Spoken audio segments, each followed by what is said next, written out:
നമ്മുടെ ചാക്കോച്ചൻ നായകനായി എത്തുന്ന പുതിയ സിനിമയാണ് ഉന്മദം. ചിത്രത്തിന്റെ ഒരു പോസ്റ്റർ ഇപ്പോൾ പുറത്തു വന്നിട്ടുണ്ട്. ചിത്രം ഈ വരുന്ന ജൂലൈ 31-നാണ് തിയേറ്ററുകളിൽ വേൾഡ് വൈഡ് ആയിട്ട് റിലീസ് ചെയ്യുന്നത്. ലാവ്യമൽ ഒരു പ്രധാന വേഷത്തിലെത്തുന്ന പുതിയ സിനിമയാണ് ധൂമകേതു. സിനിമയിൽ സജിൻ ഗോപു ഒരു പ്രധാന വേഷത്തിലെത്തുന്നുണ്ട്. സിനിമയുടെ ഒരു പുതിയ പോസ്റ്റർ ഇപ്പോൾ പുറത്തു വന്നിട്ടുണ്ട്.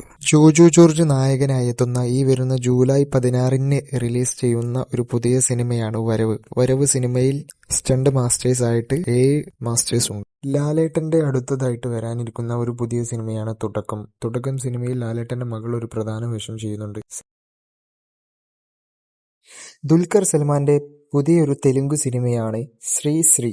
ചിത്രത്തിന്റെ നെയിം ഇപ്പോൾ പുറത്തു വന്നിട്ടുണ്ട്. ചിത്രം ഇതുവരെ DQ41 എന്ന പേരിലാണ് അറിയപ്പെട്ടിരുന്നത്. ചിത്രം ഉടൻ തന്നെ നമുക്ക് പ്രതീക്ഷിക്കാം. ചിത്രത്തിൽ നായികയായിട്ട് വരുന്നത് പൂജ ഹഡ്ജെയാണ്. ചിത്രത്തിന്റെ ഡയറക്ടർ രവി നെലകുറ്റിയാണ്.